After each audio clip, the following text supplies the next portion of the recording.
Bem-vindos a mais um episódio do Podcast Abrevia, um podcast onde nós, em 30 minutos, vamos diretos ao tema que interessa a todas as pessoas que nos estão a acompanhar. Por isso, espero que estejam bem dispostos e prontos para mais um episódio. E hoje temos aqui uma convidada especial, Joana Silva. Obrigado por estares aqui connosco. A Joana é diretora da Ground Portugal, especialista em inovação. E a Ground tem vindo desde 2009 a apoiar empresas a transformarem desafios em oportunidades reais de crescimento. Algo muito parecido com o que também a Samsys faz diariamente. Por isso é que somos parceiros.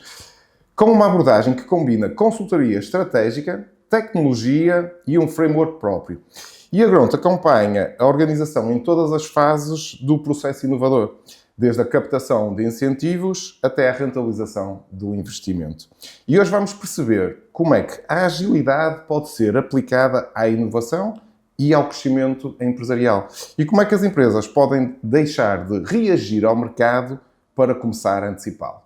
Por isso, Joana, obrigado mais uma vez por estares aqui connosco hoje. Conta-nos um pouco do teu percurso até chegares aqui a este momento. Obrigado eu pelo convite, é um gosto estar aqui. Bem, o meu percurso foi um pouco ortodoxo. Acho que nesta área da consultadoria de incentivos não é propriamente algo que nós crescemos na faculdade a dizer um dia vou ser consultora, não é uma coisa que acaba por ser construída pela oportunidade, que é mesmo assim. E quando estava na faculdade, até antes de acabar, tive a oportunidade de participar num mega recrutamento, uma grande empresa, para uma espécie de summer job, e correu bem, foi na área dos incentivos, acabei por crescer e depois toda a minha carreira foi construída nessa área dos incentivos. Tive a oportunidade de trabalhar em diversas empresas, algumas Big Four, e foi um percurso que foi, pronto, construído e percebido o caminho dentro dos incentivos. Acabou por ser sempre nos incentivos, uma área que acaba por crescer em nós, não é? E correu bastante bem, portanto agora trouxe-me aqui à Ground enquanto diretora. Portanto, a Ground é uma multinacional e enquanto aqui em Portugal sou a representante do país. Muito bem, um percurso fascinante, obrigado por partilhares um pouco do teu percurso connosco. Agilidade financeira e a realidade do dia-a-dia empresarial. Vamos falar um pouco agora sobre esse tópico. O que é que quer dizer agilidade financeira e porquê que isso não é apenas sermos rápidos? Bem, a agilidade financeira tem a ver com muita coisa, não é? Depende um bocadinho do intuito da empresa. Portanto, a agilidade financeira para uma empresa pode ser saber como é que posso ter mais incentivo para comprar determinada coisa. Outra agilidade pode ser perceber que às vezes não é o momento certo para comprar e vou esperar para daqui a 3 meses. E, portanto, a agilidade financeira, mais do que perceber o que é que é vantajoso para mim em termos de incentivos, é perceber quando é que ele é vantajoso e de que forma. Porque o mesmo investimento pode ser elegível em diversas medidas, ou até não ser elegível de todo, depende do contexto, mas é importante ter essa consciência. E hoje em dia também há o acesso à informação, mas às vezes também há um acesso excessivo à informação, e isto pode ter duas nuances, não é? É uma balança. E então esta agilidade às vezes dá sem perceber o bolo maior, não é? Porque as empresas, sobretudo a realidade portuguesa, sem passar obviamente nenhum desprivilégio em qualquer empresa, mas nós temos uma realidade muito emergente, que é eu quero para hoje e não penso muito no amanhã, e eu quero para hoje, depois amanhã lido, não é? Português é um bocadinho assim. E eu acho que na cultura que vivemos, e sobretudo por uma pressão, sei lá, dos Estados Unidos, pressão europeia até, não é? Porque nesse aspecto, em termos empresariais, estamos um bocadinho atrás. Acho que a União Europeia, não indo já para os nossos colegas americanos, mas a cultura europeia é muito antecipada e perceber, olha, vou perceber onde é que eu quero estar daqui a 5 anos, 10. E não é apesar das empresas portuguesas terem isso até como um exercício, não o implementam realmente. Eu não penso, o que é que eu quero daqui a 5 anos? Isso no mundo dos incentivos vê-se muito. Alguém quer aquela máquina, aquele equipamento hoje, mas às vezes não pensa nos 5 anos. Será que ela vai fazer sentido daqui a 5 anos? Não era preferível pensar num investimento maior e pensar uma coisa maior, mais estruturada? Porque aqui também esta agilidade é perceber, ok, o que é que eu me comprometo para ter isto? Porque se calhar eu comprometo-me 10 para ter esta máquina que me custa 100, mas se calhar preciso me comprometer só 12 para ter 1000. E às vezes esta agilidade é perceber as opções, no fundo, perceber as opções num longo prazo, que é uma cultura que tem que ser ainda um caminho percorrido, que eu acho que não estamos ainda lá nesse sentido. Muito bem. Tocaste aqui nos pontos muito curiosos e que Eu estive recentemente no Business Summit, fui um dos oradores lá, e falava-se precisamente sobre isso. Um dos temas que se falou foi, às vezes as pessoas pensam nos incentivos, mas quando olham para os incentivos já estão na data limite, fazem a candidatura só para fazer, só para encher para lá e siga, e falharam no planeamento. Às vezes a agilidade começa antes, não é? Uma agilidade mental em pensar, reservar um pouco do seu tempo como gestor, como administrador da empresa e fazer essa projeção a 5 anos, a 3 anos, a 10 anos, seja o que for, e ter essa agilidade para depois então estar informado dos incentivos que existem e fazer esse planeamento financeiro com alguma antecipação para que efetivamente quando depois surjam as candidaturas eles sabem para onde querem ir. Porque às vezes vivemos numa realidade onde as pessoas querem os incentivos, querem os apoios, porque são importantes, mas não sabem ainda muito bem para quê e o que é que vão fazer com eles, não é? E para quem nos ouve, só para desmontar aqui uma ideia, que também foi uma das coisas que foi abordada no Business Summit, existiram pessoas que estavam a assistir o evento e achavam que os incentivos é só para grandes empresas e que esta questão de fazer um planeamento financeiro e de fazer estas previsões de crescimento só se aplicam a grandes empresas, porque uma pequena empresa não teria necessidade ou até nem sequer seria elegível para esse tipo de incentivos. Queres desmontar um bocadinho aqui este conceito errado? Quero. É totalmente errado e até é o oposto, porque cada vez mais as grandes empresas, quando eu digo grandes empresas, digo não PME em termos de classificação, não dizer uma empresa de nome. Sim. E, portanto, cada vez mais os incentivos estão a deixar de apoiar, em alguns casos, ou apoiar cada vez menos empresas de grande dimensão. Exatamente por causa disso, não é? Porque os fundos existem para disseminar a economia. Se há uma dotação de 1 milhão e se uma empresa que investe logo esse montante leva a maior parte da dotação, já não serve para impulsionar a economia, que não é esse o pressuposto. E ainda por cima em Portugal, que a maior parte do tecido empresarial é composto de PMEs. Maioritariamente. Não quer dizer com isto que, obviamente, que as não PMEs, obviamente, fazem parte e representam muito no PIB económico português, como é óbvio. Mas a ideia é que elas cada vez mais criam um efeito de arrastamento. Ou seja, é quase um requisito. Não é dizer que eles não podem ir a menos, mas têm que provocar, ou em termos de criação de emprego, ou em termos de efeito de arrastamento nas PMEs cá à sua volta, e portanto exatamente para ligar cada vez mais esse investimento. Mas as PMEs, sejam micro ou pequeno, ou que for a sua dimensão, podem e devem. E portanto há um sem fim de incentivos dentro do mais inúmero que podemos pensar, porque há investimentos que são tão específicos que às vezes não se fala. Porquê? E agora, obviamente, contra mim falo, não é? Mas, obviamente, uma consultora tem que ter um mínimo daquilo que fatura para ter rentabilidade. E, portanto, há certos avisos que nós não fazemos, não é porque a empresa não o possa fazer, é porque para nós, o que a empresa nos teria que pagar para pagar o nosso custo-hora, nem lhes é rentável para o que vai receber. Mas isso não significa que as empresas não o possam fazer. E está disponível nos sites, portanto, às vezes são avisos muito específicos. Por exemplo, na agricultura há investimentos muito específicos. E noutras coisas quaisquer, ainda agora saiu um aviso recentemente que o mínimo era 5 mil euros, portanto é bastante pouco, uma empresa é muito acessível. Claro. Os maiores, não é? Aqueles que são os mais populares, digamos assim, agora estão a exigir mínimos de 200 mil, 300 mil, o que não é um investimento muito acessível, se calhar, para uma PME, sobretudo uma PME que tenha aquele receio de mas eu hoje não tenho esse dinheiro. Mas cada que a 3 anos tem, e é essa tal agilidade, não é? Que estávamos a falar. Começar a planear, não é? Começar a planear, perceber, e falaste aí num tema que é importante, que é essa antecipação, às vezes perceber que podemos fazemos este investimento que é um bocadinho mais pequenino, ou até fiscal, saber como utilizar o mesmo investimento para ir a parte fiscal, a parte financeira e trabalhar ali um bocado a tesouraria. Agora, isso não depende de nós consultores, obviamente, depende de cada empresa, de fazer a sua gestão, e isso também leva aqui um tópico um bocadinho controverso na área dos incentivos, que é, muitas das vezes, o que é antagónico, atenção, porque as empresas muitas das vezes estão à espera do incentivo para fazer o investimento. Mas o que é que eles querem? Querem precisamente o contrário. Querem que as empresas façam o investimento para depois dar incentivo. Isto são realidades muito distintas e que se embatem muito, porque eles também não são rápidos. Ou seja, é uma realidade que é muito difícil de garantir de ambas as partes. E isto também gera esse sentimento de estou à espera do dinheiro, depois fico entalado na minha tesouraria, depois não tenho, depois estou comprometido. E é esta disciplina, não é? Um bocadinho como aos milheiros dos nossos filhos, não é? De perceber, olha, tens uma moeda, queres comprar os chocolates? Ou seja, é um bocado essa literacia financeira que eu acho que até falta nas organizações. Muito bem, e já estás a tocar aqui no ponto para mais uma pergunta que temos aqui à frente. Mas eu só queria deixar aqui 2 ou 3 parênteses antes de fazermos a passagem para essa pergunta. A primeira questão, falaste aí em existe muita informação disponível, não é? As pessoas podem consultar estes incentivos que existem. Só para darmos uma nota para as pessoas que nos estão a acompanhar e ouvir, quais é que seriam os links onde eles poderiam consultar isso? Eu sei que vocês no vosso website têm essa informação, mas queres passar esses dados aqui também para quem nos está a acompanhar? Onde é que podem consultar? Que incentivos é que existem para o seu setor de atividade? Quero. Nós temos o nosso site, tem o que nós costumamos dizer que são os mais atrativos, não é?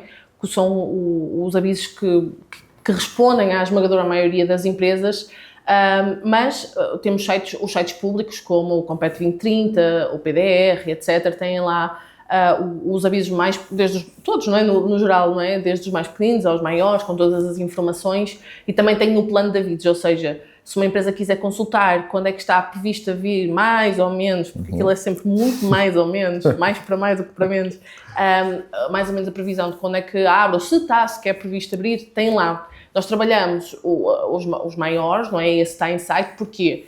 Isto não é desprivilégio aos outros, mas é mesmo porque eles às vezes são muito pop-up, ou seja, eles abrem um mês ou 2 e, portanto, são coisas muito específicas, não voltam nunca mais a abrir e, portanto, nesse caso, o que eu aconselho até, se realmente alguém que nos está a ver, tiver esse interesse, nós, enquanto consultora, prestamos esse trabalho de forma gratuita, ou seja, nós diagnosticamos a empresa, percebemos, porque às vezes não é só ler, não é? E estávamos a falar isso há um bocadinho, que é, o acesso à informação pode ser também demasiado, ou seja, fica muito confuso, há aquelas linhas pequeninas que são as mais tramadas.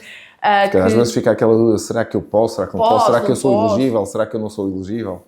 E muitas das vezes, no nosso dia-a-dia, isso acontece muito, ou seja, as empresas vêm connosco com uma ideia pré-concebida, dizer assim, e aquele de 75 dá? Nós às vezes dizemos, dá, mas é preciso isto, será que encaixa? E, portanto, como é que podem vos contactar? Qual é o melhor canal de comunicação? WhatsApp, site, e-mail? Portanto, tem diversos. Portanto, nós temos o nosso site, temos o nosso e-mail, temos também o Instagram, o LinkedIn. Portanto, nós temos diversas formas de chegar até nós. De qualquer forma, nós temos todo o gosto de fazer esse diagnóstico, porque ajuda muito mais do que às vezes só ir para a net ler. É um bocadinho como ir, a pessoa tem uma doença e vai para o ChatGPT a perceber o que é que tem, e aquilo dá sempre uma coisa muito agressiva, e é um bocadinho essa muito bem. Joana, para quem nos ouve, quando é que as pessoas quando é que os empresários podem submeter as faturas para os projetos? A partir de que data é que isso é possível? Porque às vezes, quando estamos a falar com alguns clientes nossos, sentimos essa dificuldade. Eu até me candidatei, mas não sei se já posso. Outros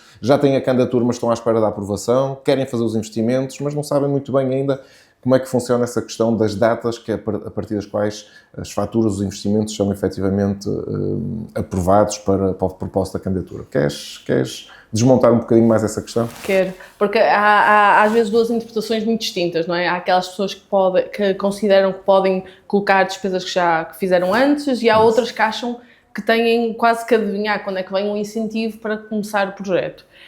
E, portanto, importa, antes de mais, clarificar que estamos a falar aqui sempre da vertente de incentivos financeiros, ok? A nível fiscal funciona sempre para trás. Sobre fiscal, queres só dizer aqui 2 ou 3 só para o pessoal poderem fazer o enquadramento? Portanto, a nível fiscal, o que é que acontece? Os 2 maiores benefícios, temos o CIFID, que apoia em termos de investimentos de investigação e desenvolvimento, assim, de uma forma muito simples, maioritariamente pessoas. Recursos humanos, e depois temos o REFAI. Muito bem, vamos falar dele um bocadinho mais à frente. Sim, fica já o teaser. Que é maioritariamente de equipamentos. Portanto, pessoas, temos o IDT, que é o CIFID, e então, em termos de máquinas, temos o REFAI. Então, estes são os fiscais, mas regressando aos outros incentivos, então? Pronto, os financeiros, a regra é clara, de forma geral, em todo o tipo, seja PDR, seja Portugal 2030, 2020, o que for. Seja qualificação, inovação, não interessa. Não interessa. A regra é clara, a partir da data de submissão. Portanto, se nós submetermos hoje, podemos começar amanhã. O que dizem as boas práticas é que também não convém nós tirarmos isto um ano, não é? Claro. Porque o projeto geralmente depende do projeto, mas tem, na esmagadora maioria dos casos, 24 meses, e portanto, se atiramos para daqui a um ano, não é? O organismo avalia aquilo e vai perceber, então, submetemos hoje só vão começar para daqui a um ano. Portanto, não é uma boa prática que se entenda. Sim. Há alguns avisos... Existem depois prazos de execução, conforme tu disseste bem, não é? E isso pode depois afetar, certo? Sim, portanto, eu posso dizer que começa o projeto daqui a meio ano e a partir desse meio ano... Conta os 2 anos. Conta os 2 anos, portanto, não significa que se queime parte desse projeto, desse tempo. Só que há uma questão de bom senso, alguns avisos até já clarificam e pedem iniciar o investimento até 6 meses, alguns já especificam isso, portanto, a boa prática aqui diria, após a data da submissão, até ali 6 meses, a empresa define ali, mas também não têm que se preocupar, ou seja, isto é uma previsão. Claro que as empresas, por algum motivo, podem não ter conseguido ou começar mais tarde. Depois, quando vier efetivamente a aprovação, a empresa tem ali uma chance de ajustar realmente quando é que iniciou o projeto, dentro desta razoabilidade. E, portanto, é uma estimativa, portanto, não tem esse peso todo que às vezes se crê. É uma estimativa e depois ajusta-se na fase posterior, quando se firma o compromisso. Muito bem. Então, resumindo, a partir do momento em que a empresa definiu que tem e que quer fazer estes determinados investimentos, a partir do momento em que submete a candidatura, todas as faturas daquele investimento podem ser elegíveis depois se o investimento for aprovado. Exatamente. Por isso não precisam, e de uma perspectiva de agilidade, não precisam de ficar à espera que venha a resposta da aprovação do projeto. Podem continuar a fazer os investimentos, continuar a apostar no crescimento da organização, da empresa, a partir do momento em que fazem a candidatura. Até te digo mais, podem e devem, porque se quando vier a aprovação pode-se meter o que nós chamamos de pedidos de reembolso, que é realmente pôr a fatura para pedir o dinheiro, se só quando vem ou seja, já é demorado, não é? Claro. Se quando vem a aprovação ainda começam os investimentos para depois então ter as faturas, até que as pessoas recebam, até que as empresas recebam, ainda estamos a alargar não intencionalmente esse prazo. Portanto, a ideia é ir executando com rigor, a empresa perceber realmente aquilo que é necessário, que é aqueles investimentos que vai fazer e vai, porque há sempre essa nuance, não é? O que é que eu vou fazer e vou, aquilo que eu vou fazer se tiver incentivo, mas as empresas começarem para realmente começar a receber e mexer nessa tesouraria. Então, vamos falar agora de realidade prática e do que acontece às vezes em algumas empresas. Há pouco falávamos sobre a importância do planeamento antecipado e como é que isso ajuda as empresas depois a serem mais ágeis numa submissão de candidatura. Joana, no teu dia-a-dia, tu ainda reparas que há muitas empresas que não investem o tempo que é necessário investir para fazer um planeamento de candidatura e depois, quando te pedem apoio para as candidaturas, falta muita informação que depois vai comprometer a probabilidade dessa candidatura ser aceita e ter incentivo aprovado? Com certeza. E nem é só pela falta de planeamento, porque às vezes as empresas chegam, ou seja, é só no momento em que fazem a candidatura que muitas das vezes é muito ao fim da call, que pensam. Então pensam assim, mas se eu quero isto, também quero isto. Não, mas se calhar vamos mudar. O que é ok numa fase prévia, quando nós estamos a trabalhar na candidatura, portanto, como é que construir uma candidatura, não é? Tem uma parte descritiva que é uma história, que é mesmo assim, aquilo é uma narrativa e nós temos que juntar todos os investimentos num bolo que faça sentido, ou seja, quase ali a SWOT que nós fazemos à empresa tem que fazer sentido para aqueles investimentos, aquilo tudo vai vai contribuir para X e, portanto, enquanto a empresa está nessa fase a estruturar os seus investimentos, está-nos a mudar completamente a narrativa e, portanto, por um melhor trabalho que qualquer consultora faça, este trabalho de estar ali a queima-roupa, a ajustar a narrativa, fica pontas soltas. Pode não ficar, mas é muito difícil, porque às vezes basta ver um investimento que se calhar era brutal para a poupança energética, que era muito necessário para uma majoração qualquer, nós não tivemos tempo de endereçar ou fazer foco em diversos pontos, porque depois muda, não é? É quase um retrabalho que nós temos. Nós temos muito esse cuidado, só que é extremamente difícil para a consultora fazer isso, sobretudo numa fase em que pensamos que é um relatório de 60 páginas que tem que ir para o cliente rever escruciosamente, como é óbvio, porque é o promotor que se está a comprometer com aquelas palavras, não a consultora, e nós gostamos sempre que haja essa revisão. Portanto, nós temos que nos antecipar, ou seja, esta brincar com os investimentos nessa fase, às vezes é um próprio tiro nos pés, não porque nós não conseguimos fazer o nosso trabalho, mas sabemos que aquilo não vai ficar com a blindagem e com a qualidade que nós gostaríamos, e não tem a ver muitas das vezes com a qualidade do trabalho da consultora, tem a ver com este trabalho que só foi feito numa fase muito próxima da submissão. E a Grant aqui em Portugal tem um site muito interessante que é calculadora.refi. Queres falar um pouco primeiro sobre que benefício é este, como é que as empresas podem beneficiar deste apoio e O que é que a Ground, com a calculadora ReFi, entrega ao mercado, entrega a estas empresas? O ReFi é o segundo maior benefício fiscal em Portugal e é um benefício que não tem candidatura. Logo à partida é um benefício que temos dois extremos, ou aquelas pessoas que fazem porque é só meter ali uma conta uns 30% e tem, ou aquelas pessoas que têm um bocadinho de medo porque já conhecem um bocadinho mais e têm algum receio do que é necessário, o que é que, não é? Porque diz que aquela velha ninguém dá nada a ninguém e é um bocadinho receoso no ter um benefício que ninguém olha por cima.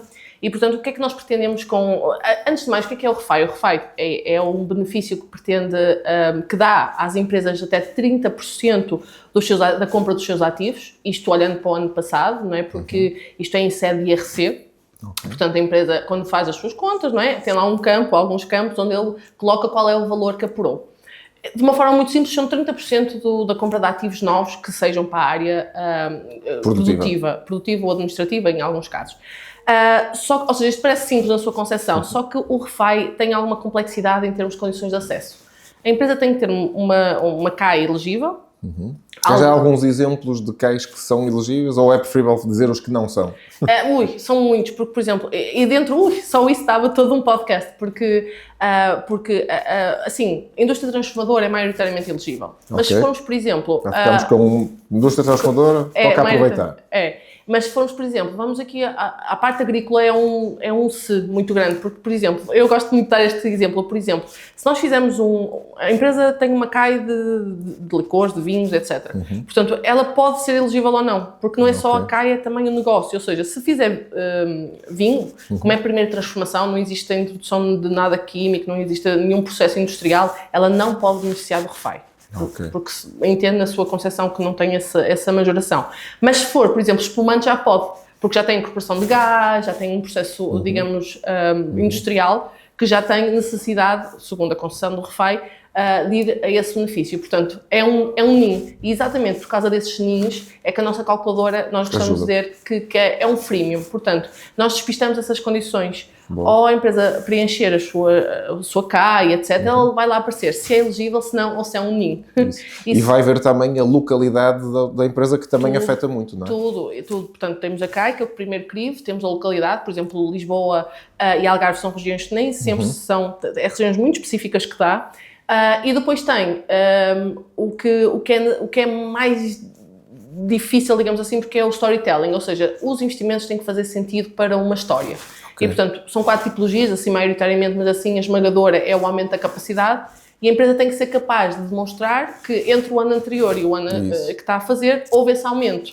E, portanto, também aí exige algumas nuances e a nossa calculadora faz apoia, no fundo, de forma gratuita. Portanto, a empresa pode brincar, simular ali, testar e perceber se cumpre ou não, o mesmo para os postos de trabalho. Também é obrigatório no âmbito deste benefício que a empresa tenha criado postos de trabalho. Boa. E é uma compreensão um bocadinho difícil e, portanto, nós temos lá exposto de que forma e a empresa pode perceber se cumpre, se não cumpre, antes sequer de estar a dar este trabalho de atribuir isto a uma consultora, ou pagar ao contabilista, ou até perder recursos internos a dedicar-se tempo a fazer isso e no fim pode nem sequer poder. Portanto, isto é um benefício simples na sua concepção matemática, QB, mas tem uma regra, umas condições de acesso, seja a CAI, nem todas as CAIs são permitidas, seja a localização, há localizações que não podem, seja a criação de postos de trabalho, a empresa, o ReFi dita que tem que haver a criação líquida de postos de trabalho de acordo com um regulamento da União Europeia, portanto, que tem a ver com os 12 meses precedentes ao início de investimento. A nossa calculadora também disponibiliza essa parte.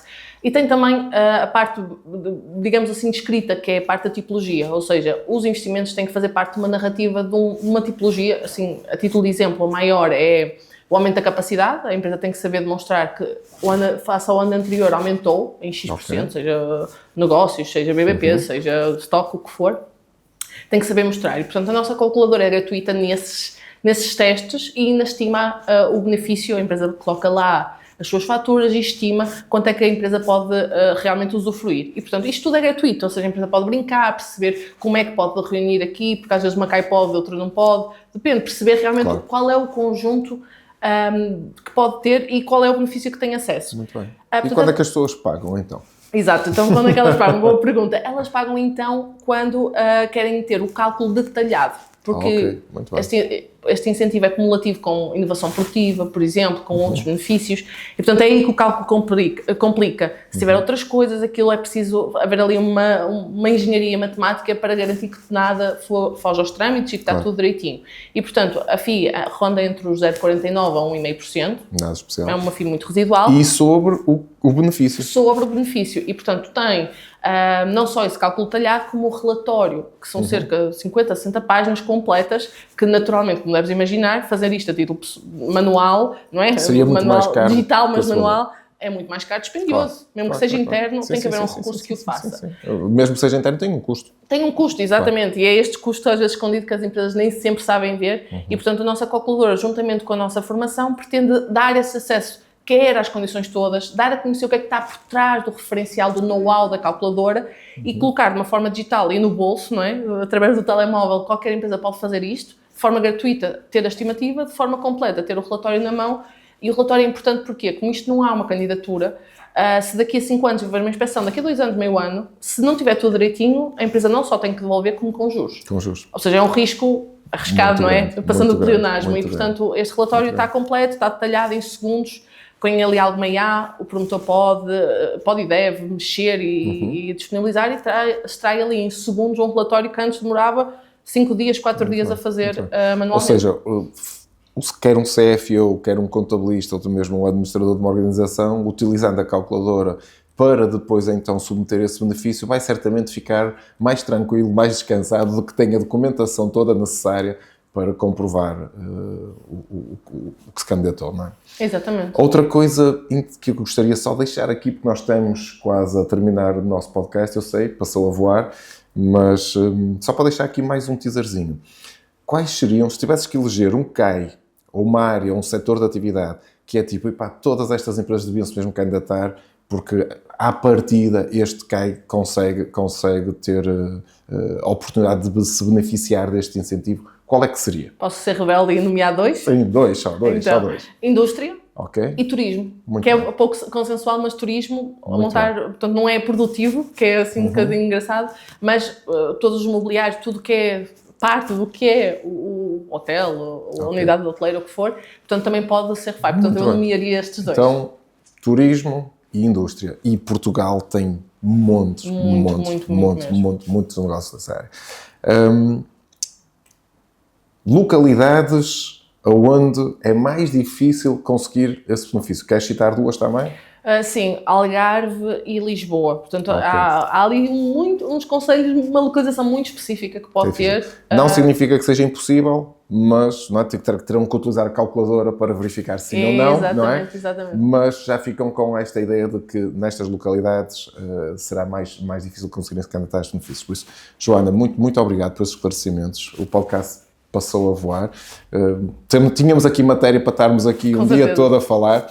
E por fim, para terminar o podcast, fazer aquela pergunta que nós fazemos a todas as pessoas que passam por mesmo, que é descrever-te a ti, Joana, e à Ground em 2 palavras.